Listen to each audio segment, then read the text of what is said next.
Shalom, selamat sore ibu-ibu wanita pilihan Allah yang dikasih oleh Tuhan Yesus. Kembali pada sore hari ini kita bertemu, kita sama-sama belajar merenungkan kebenaran firman Tuhan. Walaupun sudah hampir setahun kita tidak beribadah wanita secara langsung ya Bunda, tapi kita yakin dan percaya walaupun secara online seperti ini, kita masih bisa sama-sama belajar tentang firman Tuhan. Pada sore hari ini renungan firman Tuhan saya ambil judul Hebatnya Kuasa Tuhan Yesus bagi kita yang percaya. Mari kita sama-sama berdoa. Tuhan Yesus, Tuhan Engkau sungguh luar biasa, Engkau dahsyat, Engkau baik Tuhan.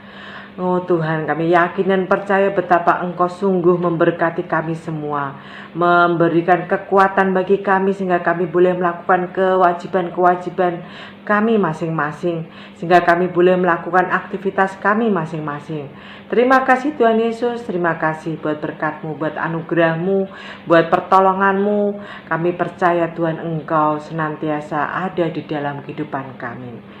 Terima kasih Bapa, sebentar lagi kami akan belajar merenungkan kebenaran firman-Mu. Urapi kami semua, baik kami yang membawakan maupun kami semua yang mendengarkan, sehingga kami boleh mengambil apa yang menjadi mau-Mu di dalam kehidupan kami masing-masing. Terima kasih Tuhan Yesus, terima kasih Bapa, terima kasih Roh Kudus. Kami sambut kebenaran firman-Mu ini hanya di dalam nama Tuhan Yesus Kristus. Haleluya. Amin. Ibu-ibu wanita pilihan Allah yang dikasih oleh Tuhan Yesus, renungan terambil di dalam Efesus 1 ayat yang ke-15 sampai dengan 23. Saya akan bacakan. Karena itu, setelah aku mendengar tentang imanmu dalam Tuhan Yesus dan tentang kasihmu terhadap semua orang kudus, aku pun tidak berhenti mengucap syukur karena kamu. Dan aku selalu mengingat kamu dalam doaku dan meminta kepada Allah Tuhan kita Yesus Kristus, yaitu Bapa yang mulia itu, supaya Ia memberikan kepadamu roh hikmat dan wahyu untuk mengenal Dia dengan benar, dan supaya Ia menjadikan mata hatimu terang, agar kamu mengerti pengharapan apakah yang terkandung dalam panggilannya, betapa kayanya kemuliaan bagian yang ditentukannya bagi orang-orang kudus, dan betapa hebat kuasanya bagi kita yang percaya, sesuai dengan kekuatan kuasanya yang dikerjakannya di dalam Kristus dengan membangkitkan Dia dari antara orang mati dan mendudukan Dia di sebelah kanannya di surga, jauh lebih tinggi dari segala pemerintahan dan penguasa dan kekuasaan dan kerajaan dan tiap-tiap nama yang dapat disebut, bukan hanya di dunia ini saja, melainkan juga di dunia yang akan datang, dan segala sesuatu telah diletakkannya di bawah kaki Kristus, dan Dia telah diberikannya kepada jemaat sebagai kepala dari segala yang ada. Jemaat yang adalah tubuhnya, yaitu kepenuhan Dia yang memenuhi semua dan segala sesuatu. Amin. Ibu-ibu wanita pilihan Allah yang dikasih oleh Tuhan Yesus, kebangkitan Tuhan Yesus dari antara orang mati adalah karya Allah Bapa di surga. Bahwa Tuhan Yesus itu memproklamirkan kemenangannya di kayu salib, yaitu kemenangannya melawan iblis, melawan kuasa dosa, maut, dan kutuk. Di dalam ayat yang tadi sudah saya bacakan, ayat yang ke-15 sampai dengan 17 dijelaskan di sana. Banyak orang yang mengaku percaya dan mengenal Tuhan Yesus, tetapi sebenarnya mereka belum mengenalnya dengan benar. Mereka mungkin beribadah, tapi mereka masih berkarakter duniawi. Mereka juga masih percaya pada hal-hal yang klinik, dukun, pengajaran-pengajaran yang sesat, pengobatan alternatif, ramalan-ramalan, nasib-nasib. Kita lihat Hong Shui lah, kadang orang-orang percaya yang dikatakan orang percaya tapi masih mengenal itu semua. Kita ini sebagai orang yang percaya, yang sudah percaya kepada Tuhan Yesus, kita harus terus bertumbuh, semakin dewasa rohani kita, supaya kita tuh dapat mengenal Tuhan Yesus dengan benar. Dan Tuhan Yesus tidak pernah mengajarkan tentang hal itu, hanya percaya pada firman-Nya. lakukan apa yang sudah dilakukan oleh Tuhan Yesus. Tinggalkan tadi semuanya. Jadilah orang yang percaya, yang bertumbuh di dalam Tuhan dan mengenal Tuhan lebih lagi. Di dalam ayat yang ke-18 dikatakan, dan supaya ia menjadi mata hatimu terang. Ibu-ibu, tidak ada seorang pun yang memiliki hati yang terang, kecuali Tuhan Yesus sendiri yang memberi terang di dalam rohnya. Pikiran dan rancangan kita dengan pikiran dan rancangan Tuhan sangat berbeda, seperti langit dan bumi. Maka mintalah Tuhan Yesus itu yang memberi terang di dalam mata kita, mata hati kita, mata batin kita, sehingga kita bisa melihat mana yang benar, mana yang salah. Itu perlu mata yang terang, mata dari roh Tuhan Yesus sendiri. Kita perlu Tuhan Yesus campur tangan dalam kehidupan kita, di dalam mata hati kita, sehingga kita bisa melihat, membedakan mana sih yang benar, mana sih yang enggak, mana sih yang sesuai, mana sih yang apa yang Tuhan inginkan, apa yang kita kerjakan. Itu akan terjadi, itu akan kita alami kalau mata Tuhan sendiri itu ada di dalam kehidupan kita. Tuhan Yesus itu dari surga ke bumi, itu menjadi jembatan bagi kita untuk terhubung dengan surga. Semua yang dari bumi itu, baik itu kekayaan dan apapun yang kita miliki, tidak dapat menyelamatkan hidup kita. Tapi hanya Tuhan Yesus yang datang dari surga yang dapat menyelamatkan hidup kita dan menerangi roh kita dengan firman-Nya dan dengan Roh Kudus-Nya.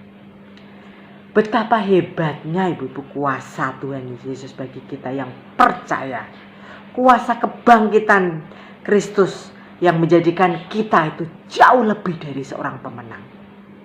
Karena Kristus itu sungguh mengasihi kita semua. Puji Tuhan bahwa Tuhan Yesus itu menganugerahkan kepada kita semua kuasa yang sama dengan kuasa yang dimilikinya, karena kita adalah anggota tubuh Kristus. Anggota tubuh yang tidak ada seorang pun yang bisa menghalangi kuasa kebangkitan Yesus. Setiap orang yang berusaha menghalangi pekerjaan Tuhan pasti roboh. Roh Dia itu diam di dalam kamu, di dalam kita, di dalam aku, di dalam kita semuanya. Artinya itu bukan hanya tinggal hanya sementara saja, tapi melainkan tinggal itu untuk selama-lamanya. Roh Kudus itu adalah satu pribadi dari Tuhan yang punya kuasa supranatural. Jika Dia ada di dalam kita, di dalam hidup kita, di dalam hati kita, maka Dia akan menghidupkan tubuh kita, apapun kelemahan kita, apapun penyakit kita. Tuhan itu sanggup menjamah. Tuhan sanggup menyembuhkan kita. Jika roh Tuhan itu tinggal di dalam kita, maka kita bisa berkata bahwa segala perkara dapat kutanggung di dalam Dia yang memberi kekuatan kepadaku. Amin. Janji Tuhan itu luar biasa. Ya dan amin. Tidak ada satupun yang melesat.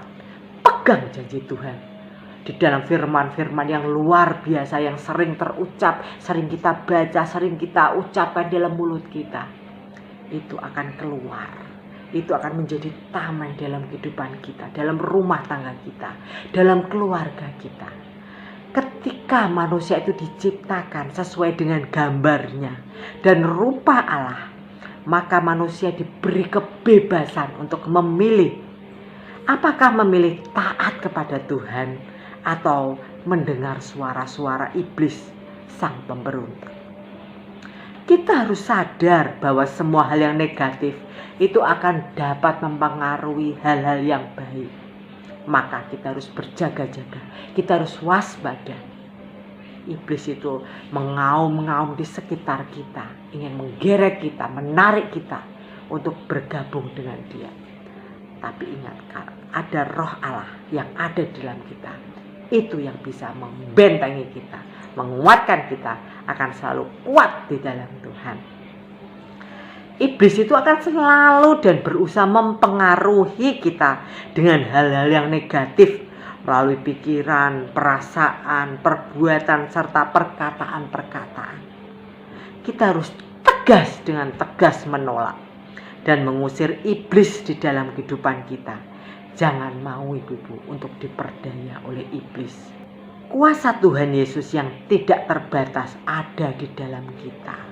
Oleh sebab itu, ibu-ibu, kita harus melawan segala tipu muslihat iblis. Tuhan memberikan kepada kita itu kehidupan, dan pelayanan adalah suatu hak yang sangat istimewa dari Tuhan. Jika Tuhan itu memakai kita untuk melayani Dia di dalam gereja, di dalam doa-doa kita, Tuhan itu mengasihi kita dengan segala kasih yang kekal.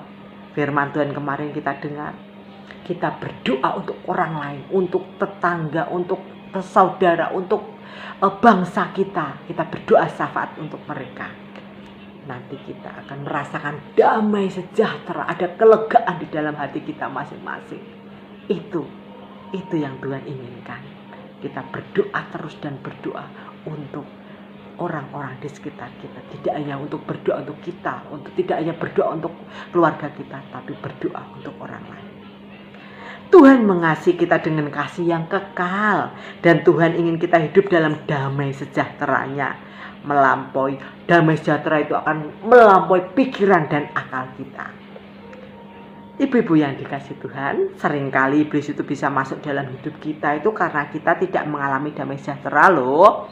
Penuh kegelisahan, kekhawatiran seperti saat ini ya, corona kok tidak selesai-selesai, katanya ada corona jilid 2, ada ini, akhirnya kita khawatir tidak bisa kemana-mana, kita was-was, penuh kekhawatiran di dalam kehidupan kita semua. Itu tidak boleh. Boleh kita waspada, tapi tidak boleh terlalu khawatir. Tidak boleh menjadi pikiran dan beban dalam pikiran kita. Itu akan menurunkan imun kita masing-masing, dan itu justru akan membuat kita lemah. Kita yakin kalau kita adalah orang yang percaya. Kita tahu bahwa Tuhan Yesus itu sungguh hebat, kuasanya luar biasa. Pegang janji Tuhan, ibu-ibu, karena kita yakin betapa hebat kuasa Tuhan Yesus bagi kita semua yang percaya kepada Tuhan. Yuk, kita tetap percaya, kita tetap waspada, kita tetap berjaga-jaga.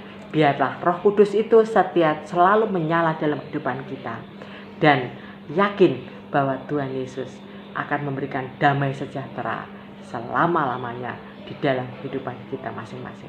Tuhan Yesus memberkati kita semuanya. Amin.